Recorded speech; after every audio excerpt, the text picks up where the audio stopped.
রাজনীতির অন্যতম পূর্ব শর্ত কি? আমার কাছে মনে হয় কূটনীতি। কূটনৈতিকভাবে শক্তিশালী অবস্থান না থাকলে কিংবা কূটনৈতিক চ্যানেলগুলাতে যদি কোনো রাজনৈতিক সংগঠনের ঐরকম শক্তিশালী প্রভাব না থাকে, সেক্ষেত্রে সেই দল তেমন একটা সুবিধা করতে পারে না রাজনৈতিক প্রেক্ষাপটগুলোতে। তেমনিভাবে ২০২৪ সালের সেই তথাকথিত জুলাই-আগস্টের মেটিকুলাস জঙ্গি অভ্যুত্থানে বাংলাদেশ আওয়ামী লীগ কিন্তু কূটনৈতিকভাবেও হেরে গিয়েছিল। কূটনীতিতে তাদের অনেকটা শক্তিশালী অবস্থান যে ছিল দীর্ঘ ১৫ বছর, সেটা ভেঙে গিয়েছিল। যার কারণে পতন বাধ্য হয়েছে এবং সেই পতনটা অতি জঘন্যভাবে হয়েছে, যেটা বাংলাদেশ আওয়ামী লীগের কোনো কর্মী সমর্থক কেউ প্রত্যাশা করেনি। নিশ্চয়ই আপনারা খেয়াল করেছেন, গত কয়েকদিন থেকে শেষ ২টা সাক্ষাৎকারের কথা যদি আমি বলি, CNN এবং নিউজ ১৮ এই ২টা গণমাধ্যমকে সাক্ষাৎকারের সময় মাননীয় প্রধানমন্ত্রী শেখ হাসিনা বলেছেন, বাংলাদেশে সরকার পতনে মার্কিন যুক্তরাষ্ট্রের হাত ছিল না। একথা শোনার পর আপনাদের চক্ষু অনেকের চরক গাছ হয়ে গেছে। অনেকেই ভাবছেন, আয় হায়, শেখ হাসিনা এভাবে বলতে পারলো? আওয়ামী লীগের কর্মী সমর্থক এবং একটা বিশেষ বুদ্ধিজীবী শ্রেণী আপনারাও ভাবছেন যে নেত্রী এভাবে বক্তব্য দিল কেন? এটা কি তার ঠিক হলো?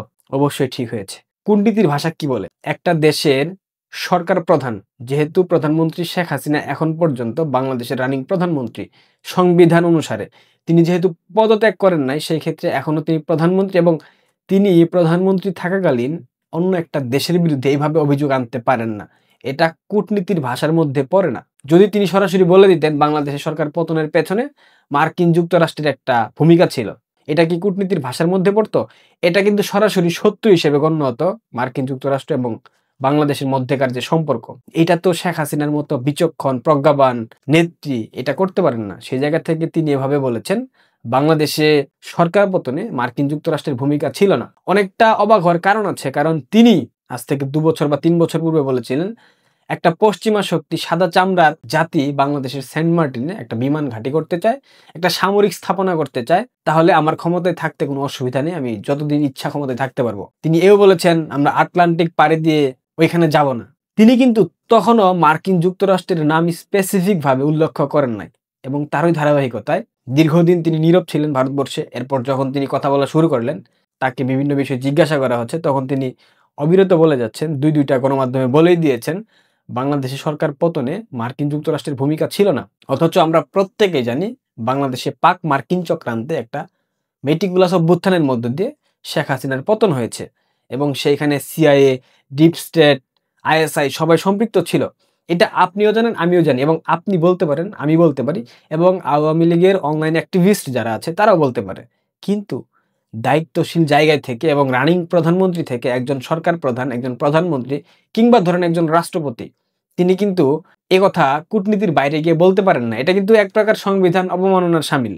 প্রধানমন্ত্রীর জায়গা থেকে তিনি কখনোই বলতে পারেন না বাংলাদেশে সরকার পতনে মার্কিন যুক্তরাষ্ট্রের হাত ছিল।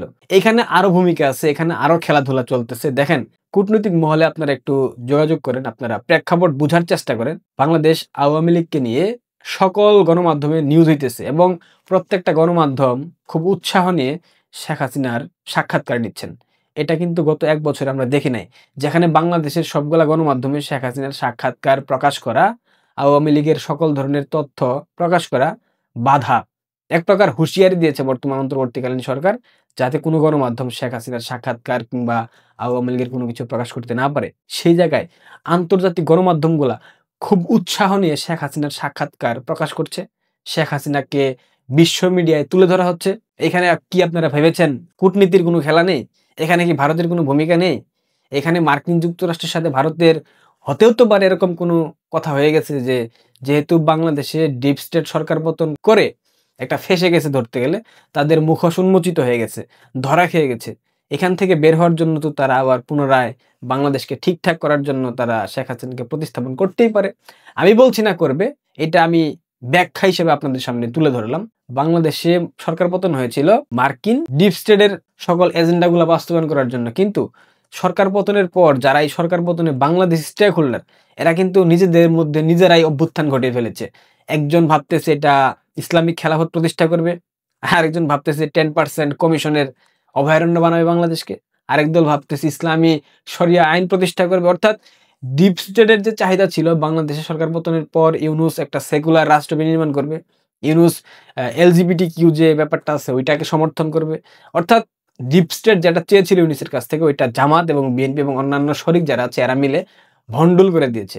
সেই জায়গায় এখন ডিপ স্টেট যদি চায়, ভারতের সাথে যদি সমঝোতা হয়, সেই ক্ষেত্রে ডিপ স্টেট যে শেখ হাসিনাকে আবার বাংলাদেশে পুনঃস্থাপন করবে না, এই নিশ্চয়তা আমরা কেউ দিতে পারি না। রাজনীতিতে কেউ চিরস্থায়ী শত্রু না, কেউ চিরস্থায়ী মিত্র না, এবং কূটনীতি অনেক গভীর, এবং কূটনীতির ভাষা বুঝতে হলে অনেক কিছু শিখতে হবে। এবং শেখ হাসিনার রাজনৈতিক প্রজ্ঞা, মেধা, বিচক্ষণতা এবং কূটনীতি বুঝতে হলে, শিখতে হলে, জানতে হলে বিএনপি, জামায়াতের মতো অথর্ব সংগঠনগুলোকে কয়েকবার জন্ম নিতে হবে বাংলাদেশের মাটিতে। দক্ষিণ এশিয়ার রাজনীতিতে শেখ হাসিনার যে প্রাসঙ্গিকতা, শেখ হাসিনার যে ভূমিকা, শেখ হাসিনার যে দৃঢ় অবস্থান এবং একই সাথে সবাইকে ব্যালেন্স করার একটা সক্ষমতা ছিল, এই অলৌকিক সক্ষমতা জামাত কিংবা বিএনপির মধ্যে নাই। চখা রাজাকারের পুত্র মির্জা ফখরুল ইসলাম আলমগীর আজকে একটা কথা বলেছে, বিএনপি ক্ষমতা এলে ভারতের দাদাগিরি বন্ধ করা হবে। ভারতের সাথে সম্পর্ক ঠিক করবার জন্য জামাত বলেন, বিএনপি বলেন একাধিকবার প্রচেষ্টা করেছে, কিন্তু তাদের কর্মযজ্ঞগুলা ঠিক তার বিপরীত। তারা একই সাথে ভারতের সাথে সম্পর্ক ঠিক করতে চায়, তারা প্রতিবেশীর সাথে বন্ধুত্বপূর্ণ সম্পর্ক রাখতে চায়, আবার একই সাথে ভারত বিরোধিতা করে, আবার একই সাথে দিল্লিতে লং মার্চ ঘোষণা করে, ত্রিপুরার অভিমুখে লং মার্চ ঘোষণা করে, তিস্তা প্রকল্পের জন্য জাগো বাহে কুণ্ঠে সবাই তিস্তা বাঁচায় স্লোগান দেয়, সংগ্রাম করে। একদিকে তাদের নেতারা ভারত বিরোধিতা করে, আবার আরেক দিকে তাদের আরেকটা পার্ট, তাদের নেতাদের, তারা ভারতের সাথে সম্পর্ক করতে চায়, তারা ভারতকে চুষতে চায়। অথচ তারা ভুলে গেছে তারা 10 ট্রাক অস্ত্র ঢুকিয়ে ভারতের 7 সিস্টার্স উত্তপ্ত করার চেষ্টা করেছিল। এইটা বিএনপির ঐতিহাসিক ভুল, এবং এর কারণে বিএনপি কোনোদিনও বাংলাদেশের ক্ষমতায় আসলেও টিকতে পারবে না। অনেকেই বলতে পারেন অনেক কথা, বাট এটাই সত্য, টিকতে পারবে না। লুৎফুজ্জামান বাবর 10 ট্রাক অস্ত্র মামলার আসামি, তাকে কিন্তু বেকসুর খালাস দেওয়া হয়েছে। আপনাদের কি মনে হয় এগুলো ভারতবর্ষ কি চেয়ে দেখছে না? যত কথাই বলেন না কেন, যত কিছুই বলেন না কেন, এশিয়াতে চীন, ভারত, রাশিয়ার বাইরে এসে মার্কিন সাম্রাজ্যবাদী শক্তি দাদাগিরি করবে আর ভারত, চীন, রাশিয়া চেয়ে দেখবে, এটা কখনোই সম্ভব না। দক্ষিণ এশিয়ার স্বার্থে এই অঞ্চলের ভৌগোলিক স্থিতিশীলতা রক্ষার জন্য অবশ্যই চীন, ভারত, রাশিয়া একটি বলয় থাকবে সব সময়, এবং সেটা অবশ্যই সাম্রাজ্যবাদী মার্কিন শক্তির বিরুদ্ধে। আবার এদিকে ভারত চীনের মধ্যে সম্পর্ক, তাদের মধ্যে দ্বন্দ্ব থাকতেই পারে, এটা আভ্যন্তরীণ কুণ্ডল থাকতে পারে, কিন্তু এই অঞ্চলের স্থিতিশীলতা রক্ষার্থে এক সময় তারা এক হবেই। এটা ঐতিহাসিক বাস্তবতা, এবং এই বাস্তবতা মেনেই বিএনপি এবং জামায়াতকে রাজনীতি করতে হবে, অন্যথায় তারা রাজনীতি করতে পারবে না। ফখরুল্লাহ আরো বলেছে, ভারত 17 বছরে অনেক কিছু নিয়ে গেছে, কিছু দেয়নি। 17 বছরে ভারত কিছু দেয়নি, বরং অনেক কিছু নিয়ে গেছে। 16 মাসে ডক্টর ইউনূসের সরকার একটা প্রমাণ দিতে পেরেছে ভারত আমাদের থেকে অনেক কিছু নিয়ে গেছে, বরং ভারত আমাদেরকে অনেক কিছু দিয়েছে। আমাদের যে ট্রান্সশিপমেন্ট সুবিধা বন্ধ করার কারণে 2000 কোটি টাকা ক্ষতিগ্রস্ত হচ্ছে সরকার, এটা কি মির্জা ফখরুল জানে না? চখা রাজাকারের পুত্র কি এটা জানে না যে ভারত আমাদেরকে কি কি সুবিধা দিয়েছিল? আচ্ছা, ভারত কি কি নিয়ে গেছে এটা প্রমাণ কেন করতে পারে না তারা? তারা কেন এখনো ভারতের সাথে কূটনৈতিক সম্পর্ক ঠিকঠাক রেখেছে? তারা কেন ভারত থেকে চাল আমদানি করে, গম আমদানি করে? কেন ভাই? কেন পেঁয়াজ আসতে হয় ভারত থেকে? কেন ভারত থেকে আলু আনতে হয়? কেন ডিম আনতে হয়? বন্ধ করে দেন। ভারত যদি আপনাদের প্রতিবেশী শত্রু রাষ্ট্র হয়, আপনাদের থেকে সবকিছু নিয়ে যায়, সেই ক্ষেত্রে ভারতের সাথে সম্পর্ক ঠিক রাখতে হবে। একথা তো বাংলাদেশের কোনো মানুষ বলে নাই। বন্ধ করে দেন না, বন্ধ করে দেন। এরপর দেখা যাক ভারত আমাদের সুবিধা দিয়েছিল নাকি অসুবিধা সৃষ্টি করেছিল, নাকি ভারত আমাদেরকে চুষে খেয়েছে। বাংলাদেশের মতো ফকিন্নি রাষ্ট্রের আছেই বা কি যে ভারত চুষে খাবে? 18 কোটি জনসংখ্যার একটা দেশ যদি 150 কোটি জনসংখ্যার দেশের সাথে সকাল সন্ধ্যা শত্রুতা করে, সকাল সন্ধ্যা তাদেরকে উস্কানি দেয়, চুলকানি দেয়, তারা যদি হিসু করে দেয়, বাংলাদেশ ডুবে যাবে। এই কথা কি বাংলাদেশের মানুষ বুঝে? এ কথা কি চখা রাজাকারের পুত্র বুঝে? এগুলা সবই বুঝে। দেখেন, ওরা বারবার অনেক চেষ্টা করেছে ভারতের সাথে একটা নিকোজিশনে যাইতে, ভারতের সাথে সম্পর্ক ঠিক করে ক্ষমতায় আসতে, বাট পারে নাই। কারণ এদের চরিত্র কখনো ঠিক হবে না। এরা ওই আগুন সন্ত্রাসে পড়ে আছে, এরা ওই দুর্বৃত্তায়নের রাজনীতি বিশ্বাস করে, এরা ওই দুর্নীতিগ্রস্ত। এদের চরিত্র কখনো ঠিক হবে না। বাংলাদেশের রাজনৈতিক প্রেক্ষাপটে বিএনপি একটা কয়লা, এবং এই কয়লাকে আপনারা যত ধুবেন কালো কালার পানি বের হবে, অন্য কোনো কালারের পানি বের হবে না। এবং এটাই ধ্রুব সত্য, এটাই চিরন্তন সত্য, এবং এটাই বাস্তবতা। বিএনপি বুঝতে পারছে ভারত তাদেরকে কখনোই সমর্থন করবে না, ওই জন্য এখন ভারত বিরোধিতা করে বাংলাদেশের যে ভারত বিরোধী একটা সেন্টিমেন্ট আছে, এটাকে আবার জাগিয়ে তোলার একটা প্রচেষ্টা চালাচ্ছে। শুনেছি বিএনপি জামাতদের অভিভাবক পাকিস্তান সেনাবাহিনীর আসিম মনির যে সেনাপ্রধান, তাকে নাকি সর্বময় ক্ষমতার অধিকারী করা হয়েছে। সংবিধান পরিবর্তনের মাধ্যমে তাকে নাকি সবকিছু থেকে দায় মুক্তি দেওয়া হয়েছে, তাকে আর কোনোদিন কেউ শাস্তির আওতায় আনতে পারবে না। অর্থাৎ অঘোষিত সম্রাট হয়ে গেছে। মানে ডেমোক্রেসিকে কিভাবে মারতে হয় এটা পাকিস্তানের থেকে শিখতে হবে। সামরিক বাহিনীর প্রধান বানানো হয়েছে, এবং নৌ বিমান এই দুইটা বাহিনীকেও তিনি নিয়ন্ত্রণ করবেন। আসিফ মনির এখন পাকিস্তানের সর্বময় ক্ষমতার অধিকারী, সেখানে রাষ্ট্রপতি, প্রধানমন্ত্রী এগুলা ভেলকা, এদের কোনো ভূমিকা নাই। এই হচ্ছে পাকিস্তানের অবস্থা। একটা জাতিকে ধ্বংস করতে পাকিস্তান সর্বোচ্চ সিদ্ধান্তটা নিয়ে নিল আসিফ মনিরকে সর্বোচ্চ ক্ষমতা দিয়ে। পৃথিবীর ইতিহাসে সব থেকে নিকৃষ্ট জঘন্যতম জাতি, অসভ্য বর্বর জাতি পাকিস্তান। 100 বছরের ইতিহাস আপনারা পর্যালোচনা করেন, দেখতে পারবেন পাকিস্তানের মতো অসভ্য বর্বর নিকৃষ্ট কোনো জাতি পৃথিবীতে নাই। এবং এরপরে সব থেকে অসভ্য বর্বর নিকৃষ্ট অকৃতজ্ঞ জাতি বাঙালি। বাঙালি ভালো আছে, সবাই যে খারাপ সেটা না, বাট জাতি হিসাবে অকৃতজ্ঞ।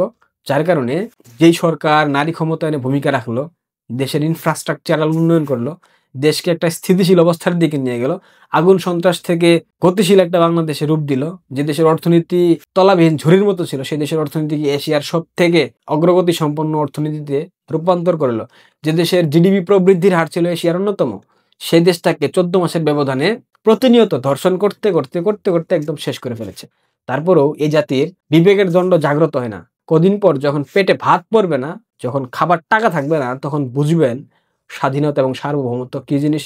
তখন বুঝবেন বিএনপি জামায়াতের মতো চাঁদাবাজদের নেতৃত্বে বাংলাদেশ ঠিক কোথায় গিয়ে ঠেকবে। একটা দল এখনো ক্ষমতায় আসেইনি, তাদের আভ্যন্তরীণ কুন্দলের কারণে গত 15 মাসে 169টা খুন হয়েছে, 70টার মতো ধর্ষণের ঘটনা ঘটিয়েছে বিএনপি। এই দলকে ক্ষমতায় আনবেন, এখনো ক্ষমতায় আসেই নাই, তাতে এই অবস্থা। ক্ষমতায় আসলে আপনাদের কি করবে, রাতে ঘুমানোর পূর্বে বিছানায় শুয়ে শুয়ে একবার মন দিয়ে ভাববেন, চোখ বন্ধ করে, তাহলে বুঝতে পারবেন বিএনপি জামাত কি জিনিস। আর এই প্রজন্মের যারা আপনারা লাফাচ্ছেন, আপনাদের উদ্দেশ্যে বলি, আপনারা আপনাদের বাবা, দাদা, চাচা, চাচি এদের থেকে কথা বলেন, শুনেন বিএনপির 2001 থেকে 2006 সালের ইতিহাস। হ্যাঁ, বিএনপি যদি শুধরাইতে পারতো 5 আগস্টের পর, তাহলে ভাবতাম না ঠিক আছে ফাইন, বিএনপি ক্ষমতায় আসুক। কিন্তু তারা 2001 থেকে 2006 যা যা করেছে তার থেকে অধিক বেশি 24-এর 5 আগস্টের পর থেকে করেছে। এরপর তো আমরা কখনোই ভাববো না বিএনপি শুধরাবে। সো সিদ্ধান্ত আপনাদের, দেখেন যা ভালো মনে করেন।